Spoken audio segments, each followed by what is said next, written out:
So, are you running? Okay. So tell me what you've learned about Sarnia Lambton.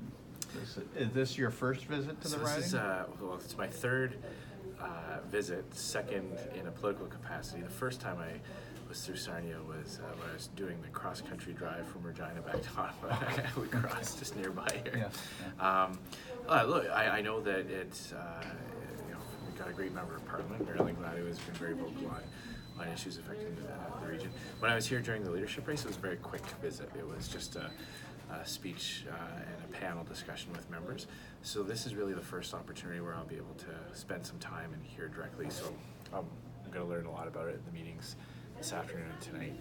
I know that there's a lot of investment in the energy sector that provides a lot of jobs. Marilyn's been telling me that the number of small businesses that create jobs here is very high. And so, issues with NAFTA, issues with the cross-border relationship are very important as well. So I'm excited to learn more.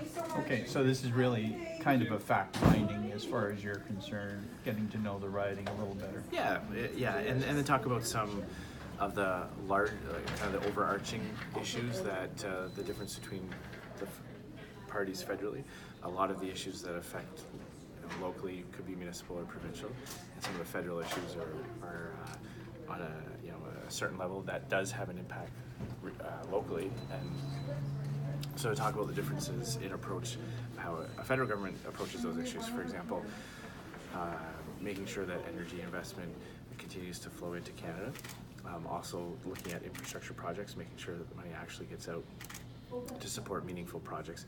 We've seen that the Parliamentary Budget Officer has said that despite all the promises of new infrastructure spending, it hasn't actually flown through.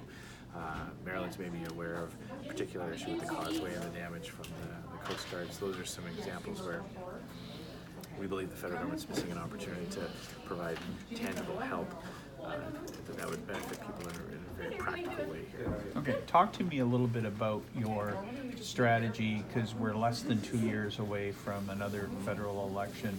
What's your strategy for positioning the Conservatives as being, in the post-Harper regime, and now with you? I mean, part of that was, just the time it took for the leadership to work its way through the system, and now you're representing, you're at the helm. What's the strategy for trying to unseat Trudeau too? Well, it's a multi-pronged approach. One is to talk about the positive effects of conservative principles. Often when liberals, big L or small L, come along, they promise that the government's going to do all these things. The government's going to spend money here, there, and everywhere, and that's going to benefit people. The reality is, when we look at the experience, that with that spending comes higher taxes or massive deficits, which pushes down the repayment of that to future generations of Canadians. And it always has a negative impact on the people they claim they want to help. So energy costs go up, taxes go up, businesses close down and opportunities leave when the government takes that type of approach. So some of that is kind of the general difference in approach of how a conservative government believes in the power of free people making free decisions, putting people before government.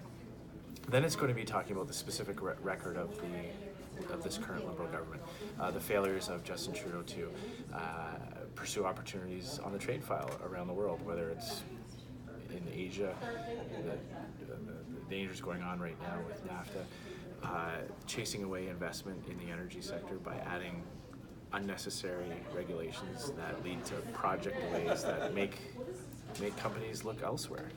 And then the practical effect on people's lives.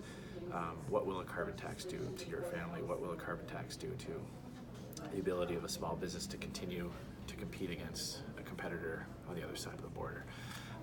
Then, finally, it's about the positive conservative measure. What will be the policies that we believe will resonate with Canadians? And so we've started to unveil a few of those. As you mentioned, we're only about a year away before we're going to be in the next election cycle, so you can expect to see more of that this summer. Okay, so I guess the elephant in the room may still be Mr. Harper and his tone, or the way he tended to control. And I guess he earned a reputation, not a good one, for kind of keeping his hands in everything. What's your style in contrast to that? Well, I believe that we're the whole party, the whole caucus. We're all about looking forward. We have a great record to stand on. We brought the country back to balanced budgets. We did it while lowering taxes.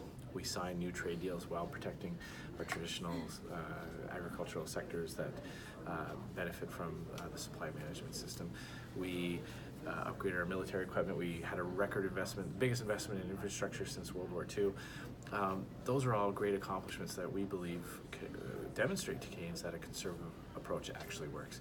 Going forward, I have a very positive style. I like to accentuate the positive effects of conservative policies.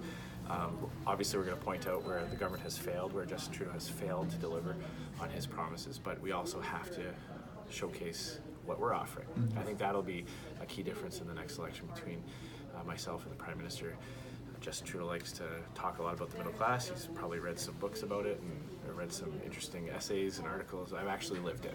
I know what it's like to, have to save for myself to pay for my tuition, to ride a bus to work, to, watch my parents around the kitchen table, deciding whether or not to cancel some magazine subscriptions so they can put my kids, my sisters through dance. So that's a real life experience. I think will be a very interesting contrast.